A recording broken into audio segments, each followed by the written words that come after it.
Corey, a Brixton coastguard, was speaking to union officials in London.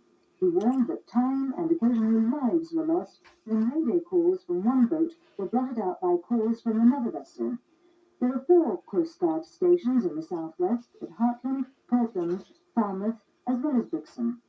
Staff want the government to bring in legislation to improve radio listening equipment. An inquest in Torbay has been told the survivor of Britain's worst family massacre killed himself because of grief. 20-year-old Simon Gill lived in the South Devon resort with his mother. His father remarried, then shot his new wife and 4 children at their home in Redruth. At the inquest into Simon Gill's death, his mother said the massacre had deeply affected him. A verdict of suicide was recorded. Pensioners from all over the southwest have been on the march, calling on the government for a better deal. At a rally at Plymouth, they repeated their demand for higher pensions, free public travel, and the abolition of the proposed poll tax. The demonstration was part of a national week of action. 2 soccer results: Plymouth Argyle 0, Leicester City 1, and Yeovil 4, Welling 0. 1 Speedway result: Exeter Falcons 47, Long Eaton 49. Well, that's all for now. Our next regional news bulletin is at 9:25 tomorrow morning. Now the weather with Trevor Appelton. Good evening. The weather's changing now, and the first of several weather fronts to affect us over the next few days will be moving right through the area overnight, but just giving no more than just a spot or 2 of light rain or drizzle, and that chiefly over the high ground. Lowest temperatures about 8 to 10 degrees, and I think towards the end of the night, clear skies could result in just a few mist and fog patches.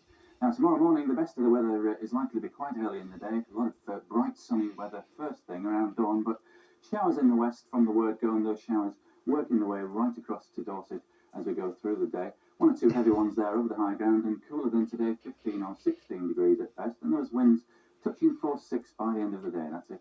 Good night. Only 4 more days for these big savings on Hygiena kitchens and bedrooms in the MFI sale. Prices will rise, so hurry. At precisely midnight every Friday, something mind-bogglingly wonderful happened to the inhabitants of the planet Earth. It was called Saturday.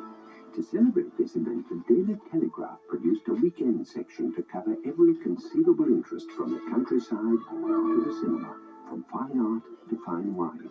And in September 1988, it introduced a weekend colour magazine to cover just about everything else, which made the Daily Telegraph the perfect newspaper, even for those who enjoyed nothing more at the weekend than a really good read. The Daily Telegraph, the Earth Dweller's Guide to Life, the Weekend, and everything. Do you know the place to go, where every minute of the day is filled, where every ride will bring another thrill? Do you know the place to go, where you can step back into history? There's something there for all the family. When you feel you gotta get away, come and join us, you can spend all day. Landmark is calling you today. Landmark is calling you today.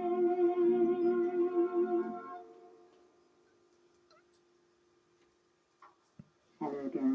Well, before we join our film, which tonight is starring Clint Eastwood in Coogan's Bluff, we have time first of all to join the Olympics to find out what's going to happen tonight.